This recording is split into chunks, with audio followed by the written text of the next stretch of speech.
Good afternoon. This is the Transportation Benefit District meeting of November 20, 2018. I'm John Hutchings, and to my left is Commissioner Bud Blake. To his left is Commissioner Gary Edwards. To my right is Marcy Taylor, the clerk of the board. Yep. And to her right is the Director of Public Works, Jennifer Walker. And to her right is Scott Davis, county engineer. And traffic engineer. That's what I meant. Traffic engineer. Not you drive a train. All right. So I'm calling the meeting to order at 3:30 and call for an approval of the agenda for tonight. I would make a motion to approve the November 20th, 2018 agenda. I would second it. It has been moved and seconded. Any discussion? None. Okay. All in favor say aye. Aye. Aye. Opposed? Okay. We have an agenda. Motion to approve the meeting minutes from October 16, 2018. I would move to approve the meeting minutes from October 16th, 2018. Yep, and I'd second. Okay, it's been moved and seconded. All in favor say aye. Aye. Aye. Aye. We have an approved meeting minutes. There you go. Now, number 2 on the agenda is the opportunity for the public to address the board. Has anybody signed up? We're looking, we're scanning. 2, 4, 6 pair of eyes looking. Hang on. No one.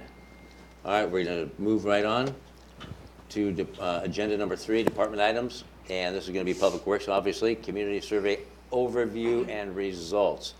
And Scott Lindblom, here you are. Thank you, sir. You've got the floor. All right, good afternoon, commissioners, TBD board members. County engineer. Yes. County traffic engineer. County engineer. Correct. Okay. Yeah, Scott Lindblom, County Engineer with Public Works. Thanks for your time this afternoon. Today what I'd like to do is highlight for you, or provide for you a brief presentation that's going to talk about a few different things.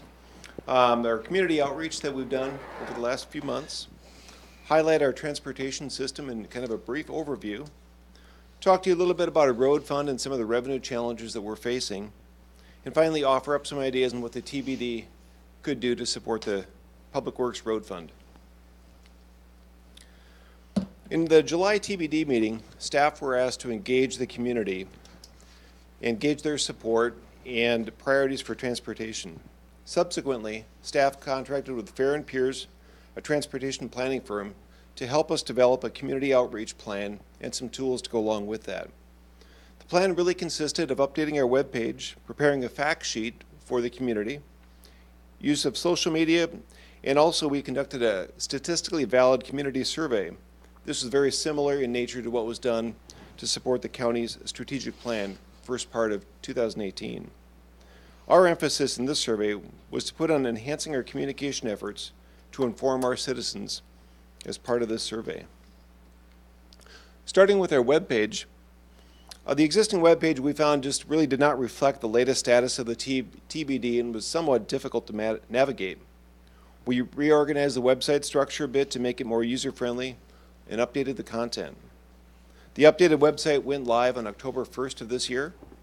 Visitors had the option also to provide input by email to the TBD website through October 31st. This was in conjunction to the survey that was completed. We did engage our community with social media. Fair and Peers provided the social media content to take to our community and also took advantage of the county's existing followers on Facebook and Twitter. County staff released the social media post on Twitter and Facebook in 3 successive waves. The first during the week of October 11, second during the week of October 18, and the final one was during the week of October 29. Fair and Peers also developed for us a short press release, as well as an infographic flyer for the website and for we can use for future events.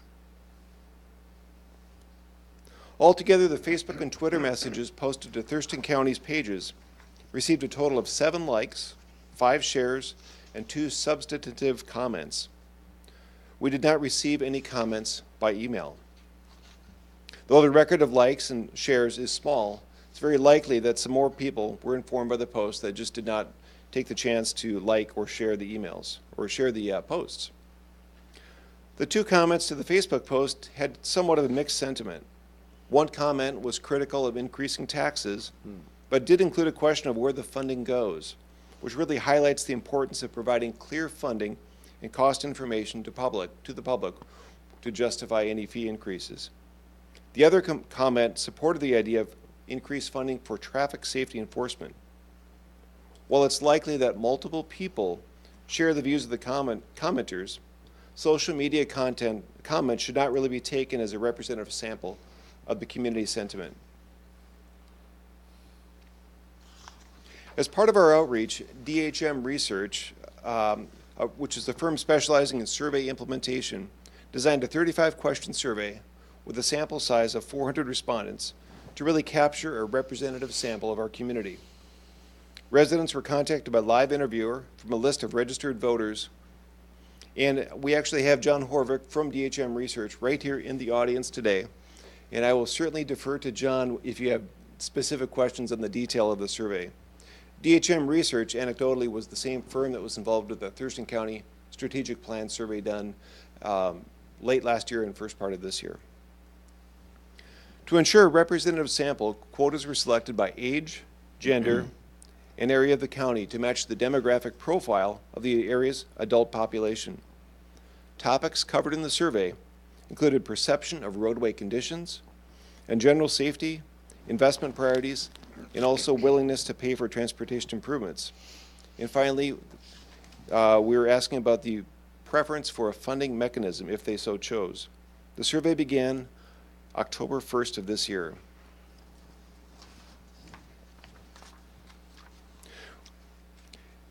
When we look at how we're doing in some of the outcome of the survey, residents were generally positive about the road conditions within the unincorporated county, though few say that they're excellent.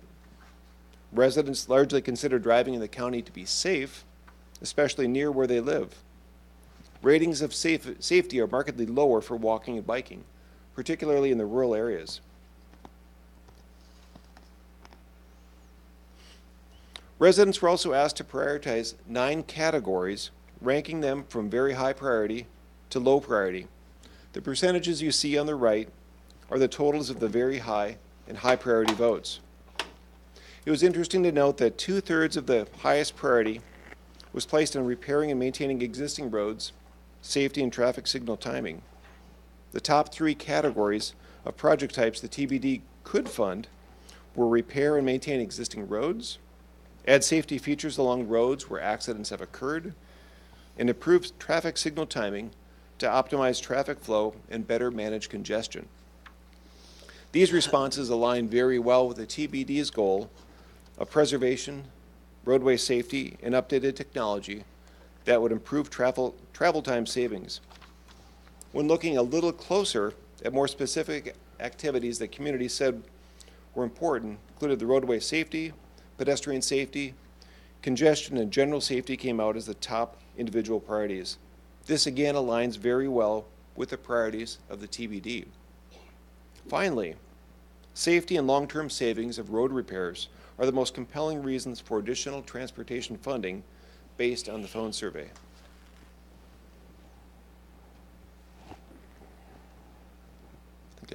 There we go. Tying this into the Thurston County Strategic Plan survey that was done first part of this year, the completed survey for that also reflects the needs for transportation investments. In fact, transportation secured 2 of the top 4 of what the community said was the highest priority for the county, below only homelessness and growth and development.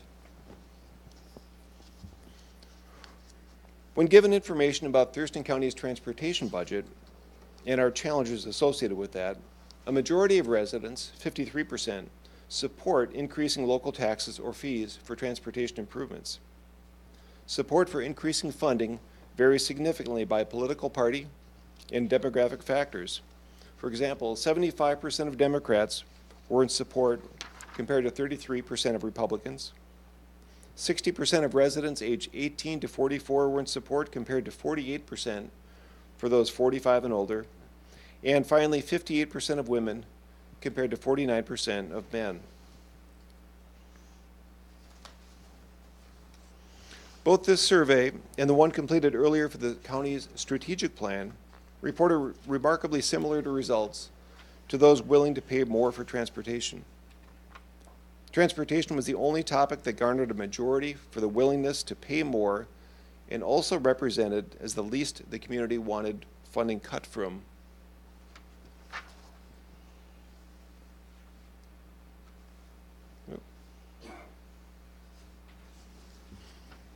For those in support of increasing funding, most would be willing to pay up to $10 per month more.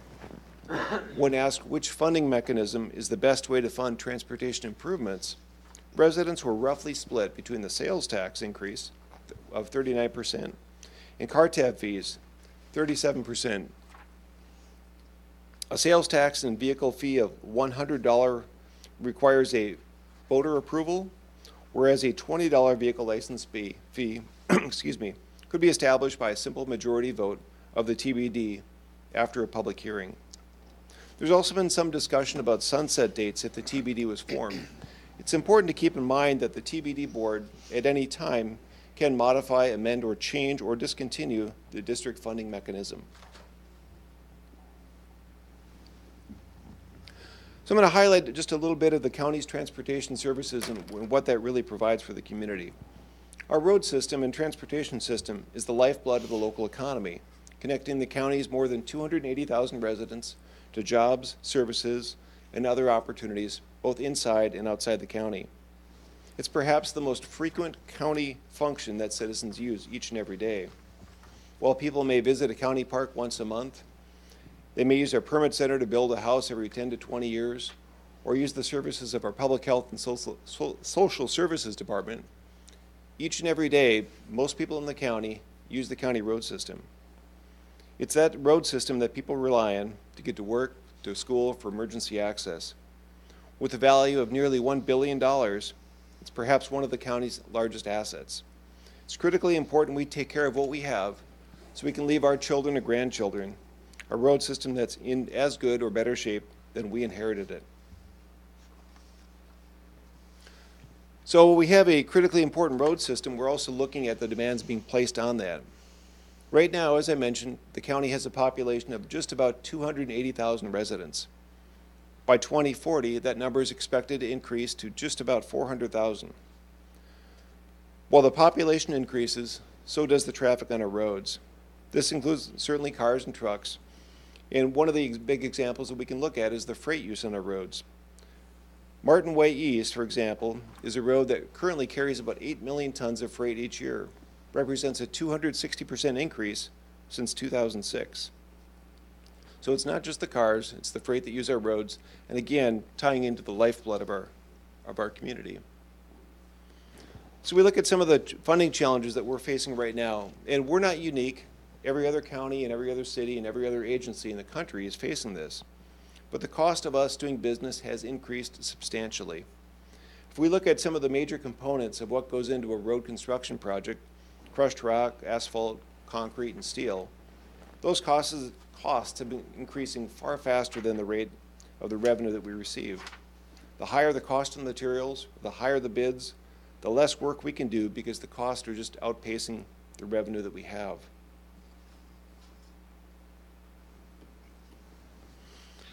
One of the other challenges we have is the road fund diversion and the levy shift that Thurston County is doing. Balancing the needs of other county priorities has really been at the expense of the road fund. In each 2019 and 2020, a combined $4 million levy shift and road fund diversion, while legal and going to very important county functions, is having and will continue to have a significant impact on our ability to maintain, preserve, and improve our roads. If the trend continues, the ending fund balance for the road fund will drop below $5 million in 2022. That's our target to keep a reserve for operating expenses. Projecting that out in less than 8 years, our ending fund balance for the road fund will be zero.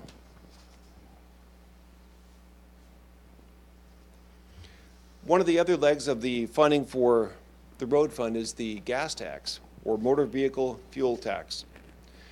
Just because the price of gas increases does not mean the gas tax revenue goes up. The gas tax is based on an amount per gallon, regardless of the price of gas. So years ago when the gas was hovering around $4 per gallon, some people thought that that generated a lot of other revenue for road projects and such.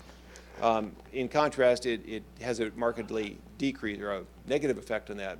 The more expensive the gas, our revenue stays the same, but people tend to buy less gas because it's more expensive. That then further degrades our revenue. There's two main components of the gas tax, the federal gas tax and the state gas tax. That's a major source of our funding. But the federal gas tax has been 18.3 cents since 1993. The Washington state fuel tax is 49.4 cents per gallon. Of that, all 39 counties in the state of Washington share 4.93 cents per gallon of gas of that. Each county is allocated a specific amount based on a complex formula that's outlined in state law. At a very high level, 10% of that 4.93 cents is shared equally among 39 counties. 30% is based on what they call an equivalent population. 30% is based on annual road cost, and 30% is based on annual money needs. Counties are also eligible for grants, for example, from the Transportation Improvement Board. The grants are competitive among all local agencies. But unfortunately for counties, in the last 10 years, cities have received about 90% of the TIB funding, leaving only about 10% of the TIB funding for all counties to compete for. Looking ahead, estimates from the Washington State Department of Transportation also suggest the gas tax will be a declining source of revenue as more and more fuel-efficient vehicles are produced. So if a TBD is not funded, this will likely have a dramatic impact on our ability to maintain and improve our roads. Lacking the revenue or from TBD or other sources, we will begin to focus more on preservation and maintenance of our roads rather than capital programs. Each year we use the county road fund as a match for critically important state and federal grants that fund our capital program. $1 million of county road fund could be used to leverage $4 to $8 million of state or federal grants. But we will not be successful in getting grants if we don't have local money to use as a match. This would, in effect, significantly reduce our capital program. It would be very difficult to make those improvements to reduce congestion, to make safety improvements, to upgrade roads to accommodate growth, or upgrade outdated infrastructure.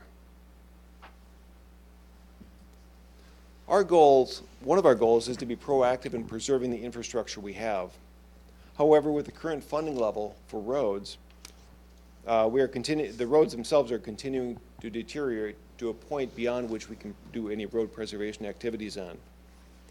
These usually are roads that are not quite in bad enough shape to be eligible for grant or to be competitive for state or federal grants, but they cost more than we have to do preservation work.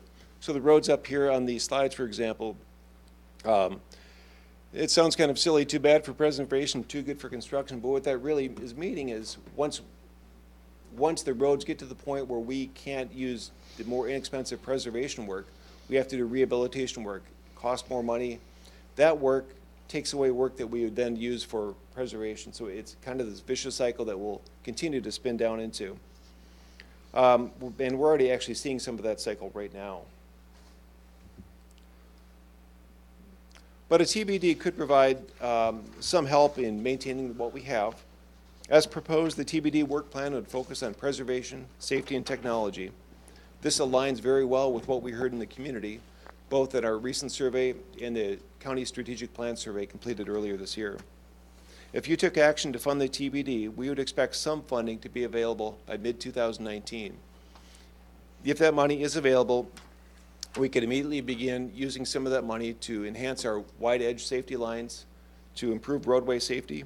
Later in 2020, we'd expect to have just about $1 million, which we could use to fund about 4 miles of pavement overlays.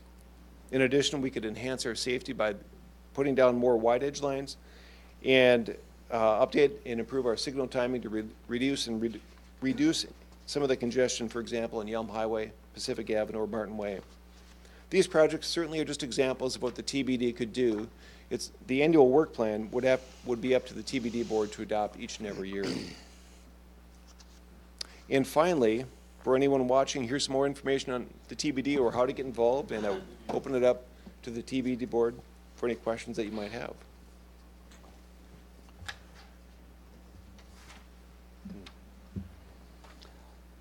Thank you, Scott. Questions? Go Is ahead, that Gary. what we're ready for questions now? Yep. When Yeah. are we going to get into the survey?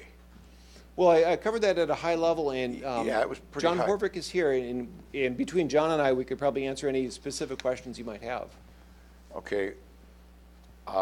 Right now, there's kind of a revolt going on car tabs. It has to do with that fiasco that took place up in King County and Snohomish and Pierce, I think.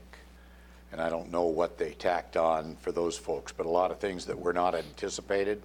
And now we're getting into this $30 initiative again. How would that, if that $30 initiative passed, what effect would it have on, say, we did do a $20 increase? What would it do to that? Boy, that is a great question. I would have to defer to our legal staff to really take a look at that. That would impact all the other jurisdictions that have a $20 card I would or guess. $40 I mean, car tab. That's what I'm wondering. Yeah. Good question. I It's don't been jacked know. up considerably since whenever that was put in place, what, 10 years ago? Did they do an initiative, the $30 initiative? Who? The 20. The Iman Oh, Iman initiative? one.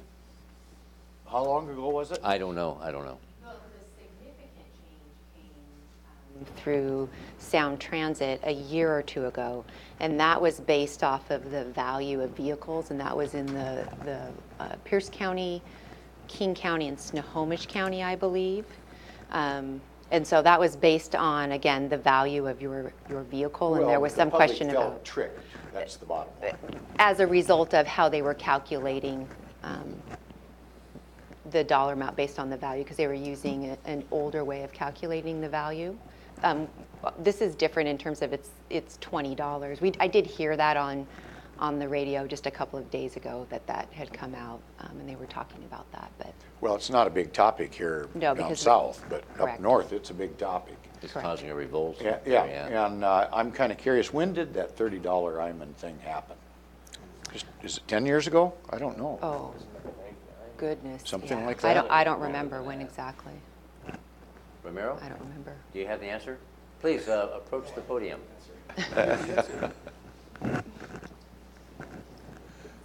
So, Ramiro Chavez, County Manager. I don't have the answer on the specific timelines as to when that particular initiative will pass, but as you may recall, as soon as that passed, was challenged in court and was declared unconstitutional. But the state legislature went ahead and implemented the $30 car tab fee. And at the same time, the legislature gave local governments an option as to how you can manage your vehicle license fee locally, and this is one of the avenues the legislature give local legislative authorities. So that's my understanding. I don't have the specific dates in which that initiative passed, and I don't have the specific dates in which it was declared unconstitutional, but the legislature took an action to maintain that. Yes, I mean, it was overwhelmingly passed, I guess, the initiative. Then the legislature, even though the court threw it out, the legislature felt they needed to impose the will of the voters, which they did. But now we've got this new situation happening to the north of us, and that had to do with the evaluation of vehicles and how that was tacked on. But now I see this issue is coming up again. I'm just wondering how that might affect. If, I guess this new initiative is another $30 fee. I don't know if it's going to pass or not. I just saw it on the news the other day. So I'm just curious if any of you have got any information about how that might impact the whole process, including those jurisdictions, which I'm under the understanding no counties have done this, but municipalities have done it. But we don't know exactly how that would pencil out for the jurisdictions if a new $30 initiative was to pass, I guess, do we? Yeah, that's a great question, unless Jennifer has some other ideas. No, we haven't yet. I mean, that came out last week, and we haven't had an opportunity to talk with council about that yet. Okay. I would like to know a little more. Go ahead. Oh, Yeah. You have more questions? Go ahead. well, I was going to ask a little more about the survey. Go ahead. Yeah. How did you select your participants again? Because I heard something about Republicans or Democrats, so you were able to identify individuals, apparently. How did you do that? Come on up, John. Please. So this is John Horvick with DHM Research, Vice President and Political Director there. So this is a telephone survey. Certainly happy to talk to you about the mechanics of how that all works. But to this very specific question about party, we asked a number of demographic questions. Oh, you asked the people on the phone? Sure, yeah. So we asked them questions about age, gender, income, education levels, as well as how they typically identify their party affiliation. And was this some kind of a contract that you had with Roads, or Public Works, the county, that you developed with folks, I suppose? Yes. Yeah, and what was the cost of that survey? I actually don't remember off the top of my head. We can get that for you. Somebody must know. We do. I just don't have it from memory, but we can get that for you. Oh, okay. Let's see, you got the, and how did you select the persons, the voters? You said something about you off of a registered voters list. And then how did you select people off of the list? Now, once you've got the list, then do you go down and every other person or every 10th, or how do you do it? That's a really great question. So if you allow me to just, I'll try not to be too long of an answer, but just a little bit of background. Yeah, just kind of a broad. Traditionally, if you go back 10, 15 years, a lot of telephone survey research was done by what's called random digit dialing. So you literally call numbers at random. And it worked well because telephone numbers were assigned by geography. So everybody knows the area code, right? But then the prefix, those first three numbers of a telephone number, and the suffix, the last four numbers of a telephone number, were sort of doled out as new population, new lines were built out in geography. With cell phones and people being able to port them from one community to another, that strategy doesn't work. It doesn't work nearly as well because many people who live in Thurston County may have a telephone number that they brought from the Seattle area or from Reno, right? In the same way that people in Thurston County move outside of the area but keep that number with them. And so most telephone survey research now is done using some sort of listed sample. And the best lists are voter lists. And so Washington has a very, very high voter registration, so that's like a great place to start. This particular issue, because there's at least the possibility of going to the voters to ask them a question about funding, it made even more sense and make it appropriate to use a registered voter list. We know that people participate at research at different rates, and so people with landlines tend to participate more than people with cell phones, and older folks tend to participate more than younger folks. And so quotas are sent on demographic variables to match the voting population of a community that we're in. And so because we know that some populations participate at greater frequencies, once we've sort of reached that number that we're trying to aim for, we stop taking surveys from that to make sure that we're balancing out with all the harder to reach demographics. So which is all very standard. And you say you did 400? A sample size of 400, yes, sir. So the margin of error is 4.9%. Do you try to differentiate between, well, like 786 used to be a common number at Olympia.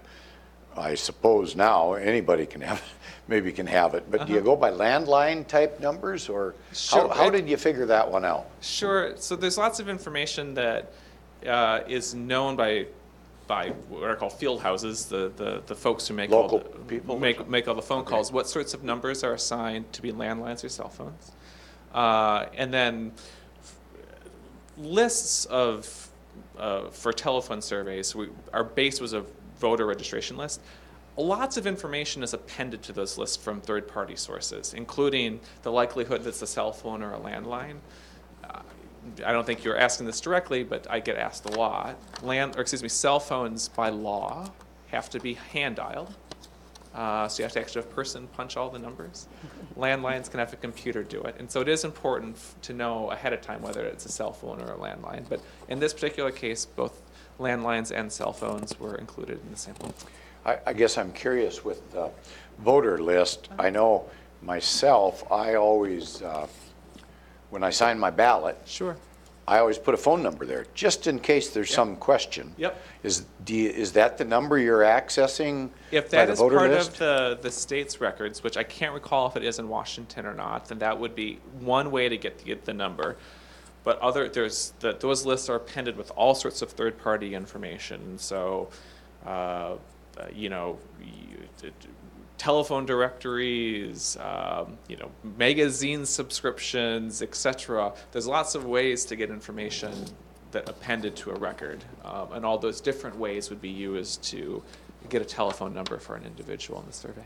So you think from a demographic standpoint, you got a pretty broad That's cross-section of That's the one thing public? I'm certain about, and so we're very, very careful to make sure that the demographics by area, by age, by gender, match the population of the TBD. And then all of those people that you talk to, they live in the unincorporated area That's of the correct, county? sir. And you ask them those questions, I suppose, We're able right? to identify that with the sample. Because we're using registered voter sample, we know the exact address of the individual who was called to participate, and things about the precinct that they're in, their geographic boundaries, political Okay. boundaries, and so that is something that we were able to control for quite easily. Okay, that'll do me for a little bit. Go ahead, bud. Thank you, sir. No. You want Scott back or you want John? I don't know which one, but probably Scott. Okay. Based on what I can. Probably anybody. So, best of my recollection, whatever venue is selected, be the car tab or the vote of the people. Correct me if I'm right or wrong, or whatever the record is, as far as the funding has to go to specific operations, be it, no matter what area, be it safety, technology, or whatever, but very, very, very specific in terms of the dollars to the action. Is that true, or? Yeah, that's absolutely true. In fact, the law requires in the charter and all the founding documents for the TBD require that every penny that's collected goes toward very specific items that the TBD board would approve. So it can't be used for other purposes, and all the projects and all the work would be identified in the annual work plan, which again is a work plan that the TBD board approves. So specific, though, means a particular project costs, or several projects, if they're in a sequence, if you will, $10 million, you couldn't use $10 million and the $1 extra to something else for, say, bridges or whatever. It has to be all towards that particular item, right? Yes. Okay, so you can't, but could you absolutely pick, say, bridges and technology and then one in each area and be specific? Well, Or- yeah, and so it's important to remember that the work plan would include a funding allocation for each element of the work plan. And so again, that's all approved by the board, the TBD board. Okay. So I have a couple other questions here, and if you don't know the true answer, I'm just trying to get a guesstimation here. Approximately, or how many bridges do we have here in Thurston County? I'm a bridges guy, I'm gonna tell you right up front. The roads, I get it, I love them, but the bridges would worry me more than Well, anything. So bridges, how many bridges do we have? Great question. We have about 118 bridges and counting. This will sound kind of odd. We haven't been necessarily building more bridges with the exception of some fish passage bridges Yeah, this yeah, year. yeah. But what we have been doing is inventorying bridges on our trail system that were never inventoried before. We're looking at including short span bridges, which were not included in our bridge inventory before. So just a few years ago, the number we've been using was 114. Now I believe we're 118. I think that's the official count. But we also do expect that number to grow as we inventory more and more of our bridges that never qualified for that were short span bridges before. So you're finding lost bridges. Yeah, hopefully we won't find lost bridges. Okay. And then 5, 10, and 15 years, or maybe even 20, in 5 years, how many of those on our 118, how many do you think will be need some sort of attention to be able to, for this kind of funding, to be able to make sure that those bridges maintain the level of operation and safety, just in a 5-year period and maybe a 10-year Oh, boy. period? I know you had this number. Well, what I can say is that we've got probably 5 to 10 bridges that were built in the 1920s, I think one before that. So several are reaching the 100-year lifespan or reaching the 100-year age mark for the bridges that often have a lifespan of 50 to 75 years. As those bridges age, we try to keep up on the maintenance and preservation of those. So what might happen in a couple of years, it's really putting out fires as they come up. Right now, I'm not aware of any fires, so, but one of the things we are required to do by law is inspect all of our bridges at minimum every 2 years. There's some bridges we have on a more frequent cycle just because of the age and the condition of those. Yeah, sure. So if that makes sense. So just out of 118, maybe 3 in 5 years might need some I attention? might look to Lucy, and any thoughts? 5, 10? Might be a safe Some number. sort of significant work. I know that's hard to define significant, more than just going out there and doing some wrenching or twisting a bolt or whatever. I mean, talking about falling apart or just sort of Yeah. something that doesn't look right. Yeah, it sounds like 3 to 5 might be a good number, and every year as part of our transportation improvement program, we include what we required to produce is a bridge report, a bridge index. That outlines the next year's planned work, but what it doesn't have is, I mean, you're hitting a nail on the head there. It doesn't have years 2 through 5 or 2 through 10. Right. Okay, when we obviously don't have a dollar cost associated with the 3 to 5 because I'm just trying to figure out what the money would be going to if so. And then of course we have more bridges in the unincorporated than we do the incorporated, right? I mean, Yes, absolutely. Sure. Okay, I'm going to move on. Safety was another item you had there listed, and by chance, do you or anyone have records, safety records or data that would point to incidents or accidents related to weather or the design of a roadway that would help form say someone like me, why I would want to move forward with funding something like this? I don't know where the accidents are happening or not in certain roads or what have you. Mm-hmm. Is there data or data points to be able to tell where these types of things are happening? Yeah, I'll pass it over to Scott Davis, our traffic engineer, who can probably respond to that perhaps a bit better. Yeah, so we have crash records for all the reported crashes in the county, and I don't know specifically about the breakdown in weather. Actually, a lot of crashes actually on dry pavement. So depending on how we proceed with this, we do have a local road safety plan that we're just wrapping up, and so we'd assume that probably the guide that we'd move forward with, and that is based that the priorities are based off crash data and what the overall emphasis should be based on the predominance. So like for an example right now, our predominant crash type that we should be looking at is lane departures. So those going off of the right of the road into the shoulder, those going over the center line is about just over 70% of the fatal and serious crashes on our roadway network. So it's pretty significant. Intersection crashes are about, I don't know, a little over 20%. And so we would look at the data. We would go through the safety plan with the three of you, and then start trying to focus on where we'd want to focus some of the resources that are available for that. You said lane departures? Yeah, lane departure, correct. So is this something that specific enough, or does it need to be more specific that this type of funding would fund? It certainly could be used to address lane departure. Yes. Okay. But is that still too broad, lane departures all over the highway, or is it a specific part of the county? I don't know, I'm just trying to. Scott, we've developed work plans for all 3 areas. Oh, okay. So we have specific work plans developed for all 3 areas. Okay. Right. And one thing with safety too, although the emphasis areas don't change significantly on a year-to-year basis, they do change just as the population changes over time, and so although lane departure is a predominant one, it may change, and the three of you may want to focus on something else in the future as that crash patterns change. Maybe not, but again, that would be part of the discussion, I guess, and where we want to go based on the information, and then make strategic decisions from there. So Sure, appreciate it. I'm a bridges guy, so. we can improve safety in bridges too. Technology, I'm going to move on to the other category you had up there, technology.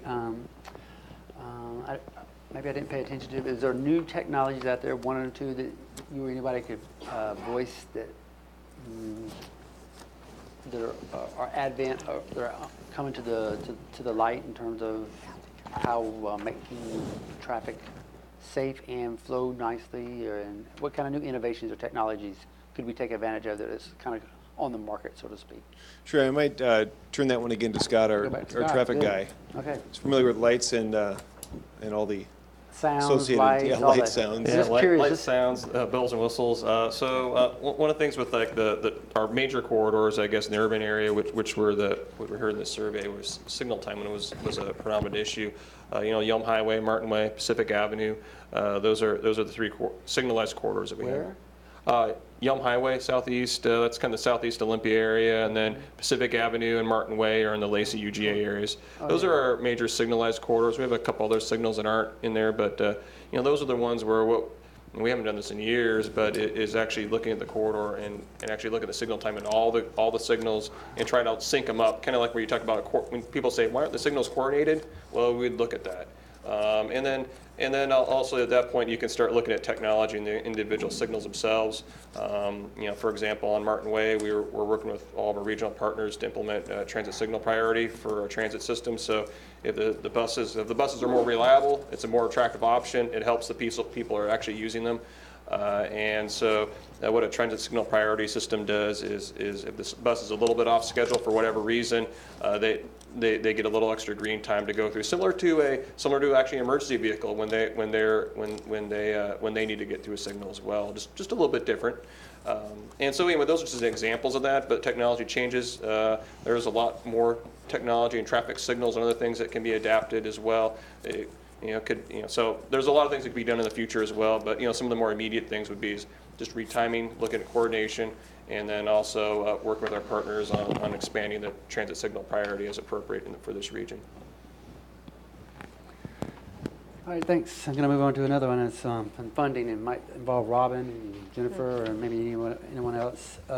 Will this be either the $20 tab or the vote of the people? Has there been a conversation of other competing revenue sources, such as, I'll just say the safety sales tax or whatever, out there to see how that lines up as far as, just at least put it on a piece of paper to say that you've done the general analysis? You understand my question? What's competing against these? I'm sorry? What other revenue sources are competing against this particular funding source here? Well, that are competing against this? Could be. Other county initiatives you're suggesting? Yep. That's probably beyond my bailiwick right now. I might turn to. That's what I said. I'm road fund centric. Sure. I We'll apologize think for about that. it, because we can't do them all. I mean, Absolutely. No, that's fine. Just a question, because if without, We're going to take the mic to Robin, so she's. Just in general, because I know we've been down at this road before, and each time it's good to visit, so we can have a priority that any board would be able to set and say yes or no Right. to. Yeah, sure. So Robin Campbell, Assistant County Manager and County Budget Director. Currently in your proposed 2019-2020 budget, there are a few things that are proposed increases. There's the normal property tax increase of 1%. You are considering increasing environmental health fees. You are considering increasing utility fees. There is this TBD that's under consideration that you're looking at today. And then more broadly, things that are not in the 2019-2020 budget, but what the board has talked about is the possibility of a public safety sales tax. But we really haven't gotten any farther than just knowing that that's an option available to the board that would go on to a future ballot. So you haven't even gotten to the point where you've had a conversation recently with the other officials. Sure. We'll come to that juncture in the near future. Just had a technical question, and you may or may not be able to answer this. If there was a significant amount of investment in a UG area, pick one of them, Lacey, Olympia, Tumwater, any one of them, and that city then goes to annex, would we be able to recoup some of those dollars back?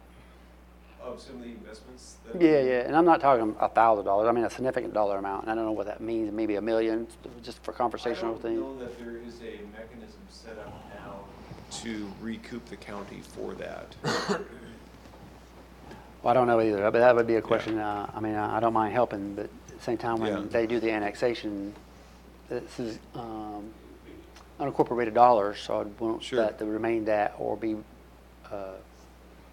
compensated in some sort of way. It's just a thought, so, Sure. yeah, that's all I have. Okay, go ahead, Gary. He's gonna go He back. just piqued a couple I'll other, wait. other interests. We've, I don't know, we've got a new courthouse complex tentatively coming up, couple $100 million. Oh, we do? Yeah, we've got a gopher thing that we don't know Well, that's what I was bringing up. where that's going. Okay. You know, when we, in January of 2017, the price tag was going to be $42,000 for a permit, and I think the overall tag was $150 million. So I'm curious, under community feedback, you had, I don't know, we've got about 280,000 people in this county, and explain to me the 7 likes, 5 shares, 2 comments, and 0 emails. I mean, I'm trying to gauge the public's interest in the topic, I guess. And is that in response only to the Facebook type activity that you put out, or it was there and they happened to come across it and see it? How did that happen? With my limited understanding of social media, I believe this was in response to some of the outputs we had, or it could have been people that came to the website and looked. I don't know that there's a way to identify where people got the initial information, except with likes, I believe that, Okay. I'm going to show my ignorance on social media, but I think with a like, they would like something that was put out. Okay. And that's job. as far as as deep as I can go on social media. How about from the survey perspective, are some of these facts pulled out of the Thurston County strategic plan that we did maybe a year ago? And then some are new with the new survey? I guess. Scott, So- he's referring to the presentation, so. Okay. Yeah, on the presentation. Yeah, So so what- some of the facts in here, it says, top issues in Thurston County, 28% homeless, 15% growth, 13 roads. So was that, maybe that particular percentages that were put into this particular survey, did that come from a year ago, or did that come from October? Oh, great question. So what we tried to do there, so that was not part of the recent survey. Once we got our survey done, we looked back at the county's strategic plan and the survey associated with that to look for any correlations and comparisons. So the top issues in the county, which included the homelessness and poverty, growth and development, that was straight from the county's strategic plan. So that's about a year back, or 6 months ago, or Yes. whenever we did that, right? Yep. And the reason I asked that question is, when that survey was done, I think they had about 30 homeless folks living downtown Olympia, 30 tents they talk about in recent news publications, and now they've got 300 living down there. So I would think that if that same question had been asked in your survey, you know, there's probably a lot more awareness going on. Yeah, that certainly could have changed. Yeah, between that's then and the now. only reason I asked that particular. And then on the preference between the sales tax and the car tab fee, 10% actually said they'd like to pay $100 more. Yes. And if we did a sales tax, like a 0.2%, is that doable to earmark that just towards roads? Yeah, if it's revenue from the TBD or for the TBD, that would be certainly only allowable for use by, Okay. it's in the work plan. So people would maybe prefer the sales tax more than the car tab business, it looks like, almost. I mean, I can't, well, that $100 thing bugs me, but, okay, I think that's it for me now. Okay, well, I've got 1 or 6. And this will be for Scott, John, and/or Jennifer. I don't think I get you, Scott. I'm looking at the same slide that Gary was just talking about, top issues in Thurston County. It's almost an even split between homelessness and poverty, growth, development, and then roads. And I heard you just say that's from the strategic initiative outreach, not from the telephone survey? Not from our recent survey as part of this effort, correct? Were those questions asked as part of the phone survey? No. Oh, you have to come to you got to come to the microphone. Yeah, John. yeah. Sorry, man. Scott, please correct me if I'm wrong. My understanding is that they were asked in the telephone survey from the strategic planning back. That's correct. 9 months ago or whatever it was. Yeah, a year Oh, ago. okay. Don't sit down. Because this one part's Sure. for you, John. The top issues in Thurston County, 54% were willing to pay more for maintaining roads. Now, that was out of 400 outreach or people contacted. So that was just over 200 people said they're willing to pay. Just because, I think the 54% number was actually from the strategic planning survey, and the 53% number was from the current survey. So we're blending stuff here. Well, I think they're both presented. The strategic planning survey was of the entire county, Okay. where this survey was of the unincorporated areas. Okay. And the questions were slightly different. So, they correlate with each other. They validate each other, but they were different questions at different times. So of the 54% that were stated they're willing to pay more, that was not broken down, or it's not broken down by age, gender, or location in the county? So the current survey, I'll just go to my slide here, if you give me Thank one you, moment. sir. I'll just read the entire question. Thurston County is facing a long-term budget challenge for transportation. With population growth and increased maintenance costs, the county will not be able to fully maintain its roads in the coming years. The county estimates that in 10 years, without additional funding, more than 60% will be in poor condition. It will also be unable to meet needed safety improvements or invest in new technologies to improve traffic flow. Knowing this, would you be willing to support any increase in local taxes or fees for transportation improvements in Thurston County?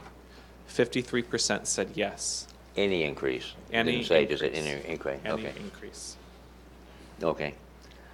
I'm moving to the next page then, and it's regarding the community survey and funding the TBD. And 37% say a card tab fee starts at 20. I got that. My question is, it seemed that the respondents were split as to whether they would prefer a sales tax over the $20 card tab fee. There's almost an even split. There's an even split, or just about an even split, between a sales tax at 0.2%, that's 39%, and 37% supported some increase in the car tab that we presented. 27% of those, a car tab fee starting at $20, and 10% of those, a car tab fee of $100. Okay. And then, and this is probably it's an all-skate. As I understand, if we were to increase the car tabs by $20, we can, I know it's codified. You have to wait a certain amount of time before it could be councilmatically increased. But we can go up or down or cease it? Can go down. Yes. Yes? Where do we go Yes. down?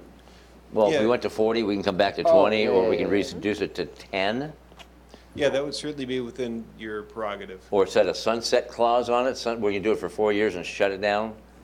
We have those parameters. Yes. Okay, those are options for us. And then I think there's only another one or two questions. What do we bring in? What's the annual revenue into the road fund? How much money generally? Overall? Every year overall? Anyone? Okay. We got one. Because while you're looking that up, what I'd like to know is how much have we diverted? Is it like 4 million, I heard? What we've diverted from the road fund into other funding sources that are allowed? So beginning in 2019, He's talking about it'll be $4 million. In revenue? That is diverted from Diverted. property tax, road property tax. Okay. 4 million diverted. Got it. I just want to know what the annual revenue into the road fund is is that the 4 million? Just overall. No. Yeah, overall, what we bring in. Have that in just Okay, And the 4 million diverted, that's a combination of levy shift and road fund diversion. So there's a slight distinction there, but the You're grand right. total is 4 million. thank you, Scott, you're right. Because now we're operating, as you said right up front, we're operating with a depleted road fund, which is getting into the area where we don't want to hit our reserves, but we're right there. Correct. That's why we're looking at increasing revenue stream into the road fund. Correct. Right, so a best practice would not be to go down past the 5.1 million. So what that would mean is that then we would start modifying the type of work that we're doing. So as we deal with concurrency issues or the maintenance and preservation Okay, and so- issues, that would be changing. That was the idea behind what the condition of the roads would be as we continue on. Well, thank you. And I want to be sure that the public knows that legislatively, these shifts and diversions are legal. Yes. They're allowed, and they've been reviewed by the Attorney General as okay, it's fine to do that. And so we've done that for various things to save and give relief to the general fund. Is that correct? Yes. So in doing that, to save the general fund, now we've depleted to bare bones the road fund. We are beginning to do that. So that's what yes. we're looking to. Yes. So if we stop diverting, we wouldn't need to do this or consider this, but at the same token, our general fund would be in desperate, dire straits. Fair, kind of a fair analysis? I think so. I think that there's difficult decisions that have had to have been made, and there's lots of priorities. And so the board has been using the mechanisms that exist for them to be able to put money towards their highest priorities, and done some stretching and shifting and Stretching, yeah. yeah. Yes. Okay. So do you have that number yet, Robin? Well, it's not going to matter to me at this point whether you have that number or not. We just move on. But there's one line that you have in here. You didn't read it. And I like it, Scott. And it's good roads are not cheap, Oh. and cheap roads are not good. I like that. Well said, well said. Yeah, well written, well written. I bet it's true. Any other questions? I guess, Oh, hang on, Gary. Yes, let me get back to my page here, Robin. Hold on. Total road fund revenue in the road and transportation fund from all sources is approximately $30 million next year. Approximately 30 million, and that'll be for 2019? Okay. Yes, and that is after we have taken the $4 million. Okay. Thank you. Go ahead. under the funding end of things again, under funding challenges, revenue insufficient, it looks like we've not had a change in federal road tax in, I don't know, 20 years, I thought I heard you say, something like that. The state tax is the 49 cents per gallon that the counties get, and the counties, no, that's what the state The gets. state gets, correct. Yeah, and the 39 counties get just about a nickel Yes. of that to split up between Among 39 counties. 39 counties. So out of the 49 cents, we get a nickel countywide. The state gets 44 cents and we get the rest or something like that. Yeah, it's a combination of DOT, the ferries, counties, cities, but certainly the direct allocation to the counties is just under a nickel to be shared with 38 other counties. You know, that's about like the marijuana law that we've just passed. The citizens voted for it thinking it was going to be a tax revenue. I think Thurston County got 28, 48? 28 was first it? time. I don't know, over $100 million. Thurston No, County. $14.8 million. Yeah, don't say. 14.8 million last year, and we got 143,000 back from the state. So less than 1%. So we're actually doing better with marijuana money than we are with the gas tax money here, it looks like. But where I'm going with that is that we're actually, here in Thurston County, we're getting less than 1/4 of 1 cent of each gallon of gas purchased in the state. That's what we get. 1/4 of 1 cent. Yeah, and I was trying to figure out exactly how much of 1 gallon of gas, how much of that tax revenue goes to Thurston County. But when I started talking to the County Road Administration Board about it, and the formula that it takes to run these numbers. I'm going back to the 30-30-30 Yeah, formula. yeah. It's a very complex formula, and there was no, it'd be very hard to get a simple answer that I could explain in That any could be way. exact, but, Yeah. I mean, roughly, that's the way roughly I've got it penciled out to that. Yeah, I mean- it's a small proportion of the state gas tax. I that guess goes I directly to would Thurston much County. rather have the citizens talk to their legislators about Well, part of how the little challenge, we're given to try and do a lot with. It Well, kind of that- goes back to your roads. Won't solve that here. Yeah, in we this, won't though. solve that here. yeah, and part of the challenge is the other 38 counties and all the cities in the state are facing the exact same challenges we are. Yeah. They all rely on the state, or the federal gas tax, which again hasn't gone up for some time. State gas tax, everybody gets their own slice of the pie, but the pie is getting smaller every year. Yeah. Any other final questions? We got to move on. No, not Okay. for this hearing. Thank you, Scott. Thank you. Well, you guys put on a great party. We're going to move on to 3B, and that is gosh. Director, I know, Jennifer Walker's presentation, your report. Yes, yes. Go ahead. About that. So in 2014, Thurston County created the Transportation Benefit District, covering the unincorporated areas of the county. And the purpose of creating and funding the TBD is to improve the county's transportation network by increasing our investment in preservations. So we're taking care of what we have, improving road safety, and updating our technology. As we've discussed, the diversion and levy shift have had and will continue to have a significant impact on the county transportation system and the department's ability to maintain what we have, keep our communities safe, and improve traffic flow. Growth in the county is putting more vehicles on our roads and creating concurrency issues, which lead to expensive capital projects and pull money away from maintenance and preservation, all of which are putting pressure on the road fund. The department realizes county government has many civic responsibilities, and funding them all adequately is difficult at best. So we put together some responses to why fund the county's transportation benefit district. And so in 2 separate community surveys, we've heard transportation remains a top community priority. Transportation is an area our citizens have expressed a willingness to pay for, and an area they least want to see funding cuts. Well-maintained roads are safer. So traffic collisions are the 4th leading cause of death for Thurston County residents. Between 2013 and 2017, there were 132 fatal and serious injury collisions in Thurston County. The county has adopted the state's Target Zero, which is a goal to reduce traffic fatalities and serious injuries on Washington's roadways to 0 by the year 2030. A funded TBD will enable us to fund safety improvement projects, helping us move closer to having 0 fatalities on county roads.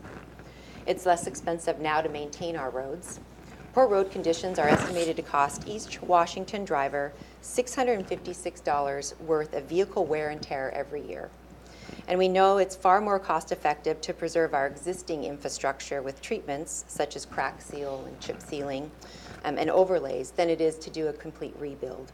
Minor roadway repairs can save 90% or more a mile compared to the cost of major reconstruction. A funded TBD allows us to keep our roads so they don't deteriorate to a point where they're beyond preservation, costing drivers vehicle wear and tear costs. It's less expensive now to maintain our roads than it will be to rebuild them. And finally, transportation really is the backbone of economic development. A high-quality transportation system is vital for a strong economy. It's what businesses look at when they choose to relocate here. And I would say that Thurston County has been, and this board specifically, has been setting trends in terms of leading the charge. And so most recently with the funding of the Fish Passage Enhancement Program, no other county was allocating funds strictly for removing fish passage barriers. You were the first and leading the charge, and now others are following that and wanting to adopt what we've already done. And so while some counties have established a transportation benefit district, none of them have funded it in the state. And Thurston County can lead the way in that effort and being one to fund a transportation benefit district, which has been established to help us maintain our transportation system. Thank you. Questions? You mentioned some safety data points in there about midway stages. Can you send them to me? Or to Send them to you, absolutely. my assistant? Yeah. Yes. I'm glad that you mentioned that commerce or business will relocate in an area where they know roads are being taken care of and sufficiently maintained. And I'm not talking about just big truck commerce, but any kind of commerce. It's important to their business and also to their workers Right. and their customers. But my question is now is this, and that is, if we were to do a $20 car tab, that's guesstimated at about $4 million a year. Is that sufficient to do what we want to do? I don't think there's one specific resolution. I think it's multi-pronged. I certainly would like, as we move forward, if this is funded, we will be able to do more with the revenue that's generated. And we would look for opportunities for the board to consider the reduction of the levy shift and road diversion. We would still continue to ask for that, but we also recognize that there's lots of challenges and priorities that the board has. Yeah, thank you for recognizing that. Absolutely. Good grief. Anything further? Is that it? That's it Anything, for this item. board? At some point, I'd like to know the answer. How much did this survey cost? I have that for you. Oh, you do? I do. What Yes, did it for the cost? 12-minute survey, surveying approximately 400 people, it was $23,500. Okay. You done? Yes. Okay. Thank you, Jennifer. Moving on to 3C. That's, again, this public works is setting a public hearing to take public comment on the levying of $20 annual car or vehicle license fee within unincorporated Thurston County. Go ahead, Scott, you got it? Yes. Well, thank you again, Commissioners. I have one item for your consideration this afternoon. That's to set a public hearing to take public comment on the levying of a $20 annual vehicle license fee within unincorporated Thurston County to fund certain transportation improvement projects.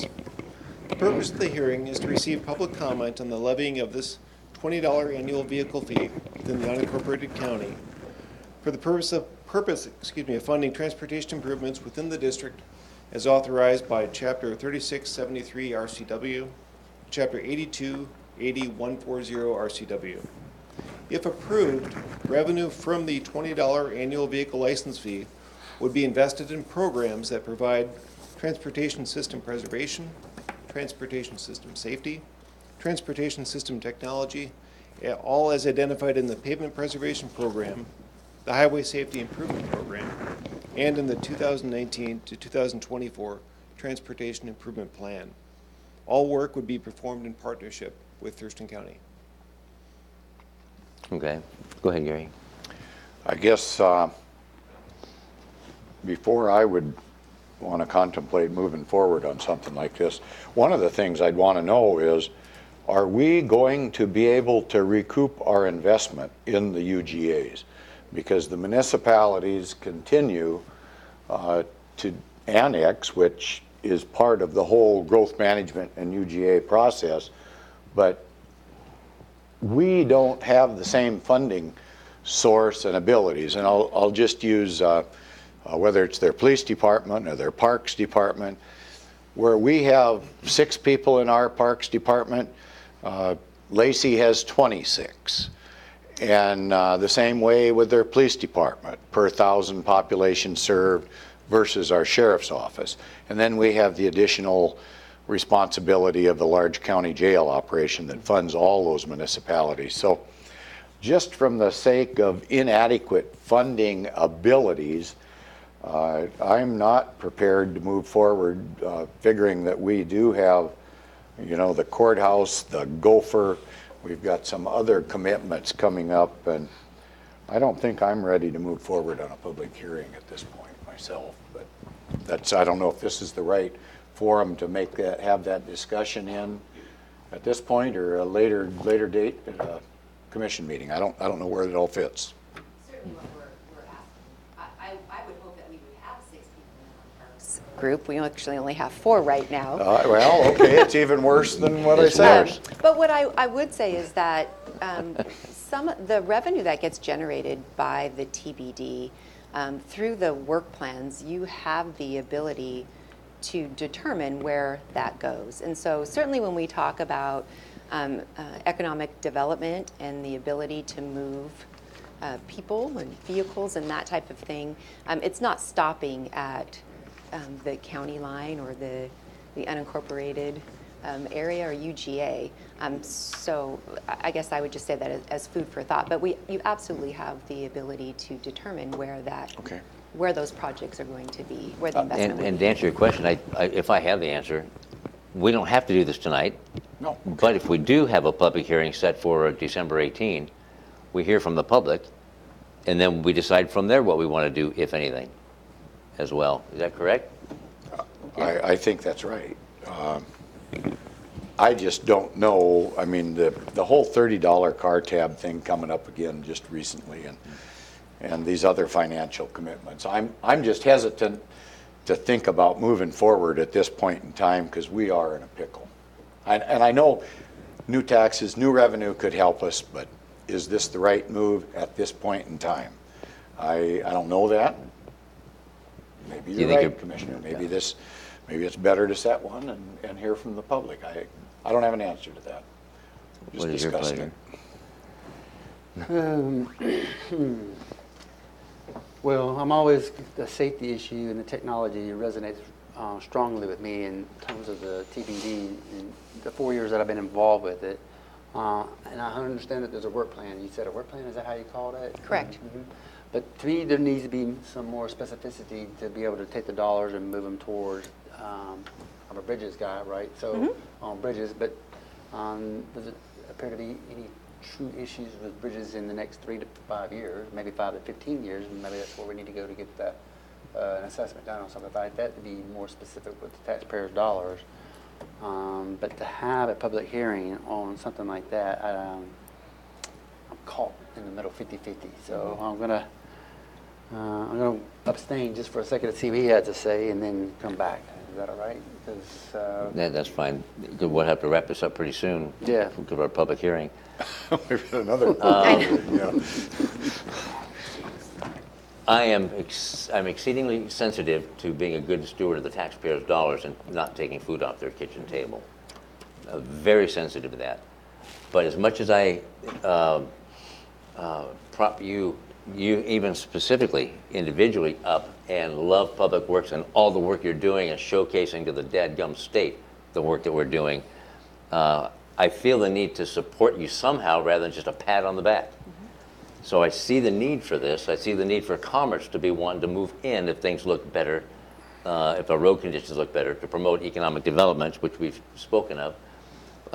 So I'm split. It's cognitive dissonance because I don't want to take money from people that can at least afford it, and most people in the unincorporated can't afford it. So I'm right down the middle. On one hand, I'm like, okay, let's let the people weigh in to kind of give me more time to sort this thing through. But I'm almost sure what the public outcry would be. Don't do it. So you know what I mean? That's where I am in my head right now. I do. Like I said, I think it's challenging. I know that there's been a lot of challenging decisions that have had to been made. I think it's one of the reasons why we went through and had a survey, a statistically valid survey, and was specifically geared towards the unincorporated residents. And we did have, 53% that said they would be willing to, but I understand. Yeah, and I weighed that with a $4 million projected revenue with a car tab. $20 increase in car tab versus half that, $2 million or just under $2 million for a 0.01% sales tax, is it, Yeah, Rob? Point just a two. bit of clarification. I believe the $20 car tab would generate about $1.9 Nine. million, and the 0.2% sales tax is a $1.4 million annually? No, it wasn't 4 million then for the car. I thought it was 4 million for the car, no? No. For the car tab, okay. That's the road, the 4 million That's what was we the diverted, diversion right. and levy shift. Okay, but I still was thinking of projection, that's what it was versus, so, and is it more, is it regressive or more equitable to have the sales tax rather than just the car tab, depending on where you live? You have to pay it. So those are the things I'm struggling with. I just went one other thing. We just got, we're just finishing up with the budget process, and maybe that's how come we're a little sensitive on the dollar amount, is we had to do some serious cutting already. And boy, I know we need it. I also know we need it, but the public isn't too enthralled with it right now. So I see there's a hand up out in the audience, though. I recognize Ramiro Chavez, County Manager.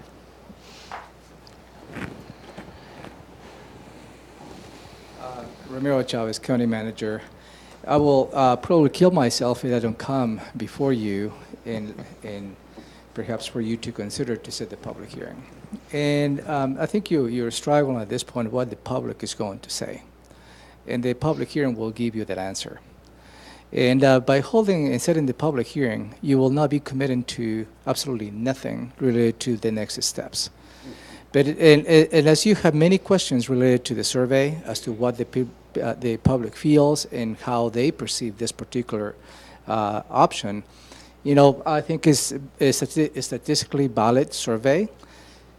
But the public hearing will be a very specific ask whether how the public feels about the $20 car tab fee. And again, you are not committing to the next steps. You are not committing at this point to fund or implement the $20 car tab fee. But I think it will be a good step for you to know how the public feels and let them tell you on this podium as to how they feel. So, but having said that, are we shooting ourselves in the foot? Because if we set this for 7 days before Christmas, people are going to say, I can't afford that. Why would I want that? At the same token, 7 days before Christmas, how many people should not show up?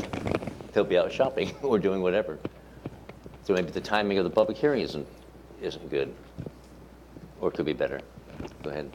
Yeah, I mean, that comes back to the role we've just been engaged in here in this whole budget process, and maybe we are sensitive to because of that. But is this the right time, even the whole timing portion of this? If we don't do it, we're going to be hurting more in the budget arena, but we're already hurting in budget. Okay. Would we be better off in June, for an example, or April? I don't know, but then we've got school bond issues on the ballot. Yeah. You know, there's always some kind of a conflict. So I don't have the answer either, but I'm sensitive, but I'm also sensitive to the county manager's position that we would at least hear from the public, but I don't know that the public's going to come. Usually the public doesn't come until their ox is gored, so to speak. And that's unfortunate, but it's true.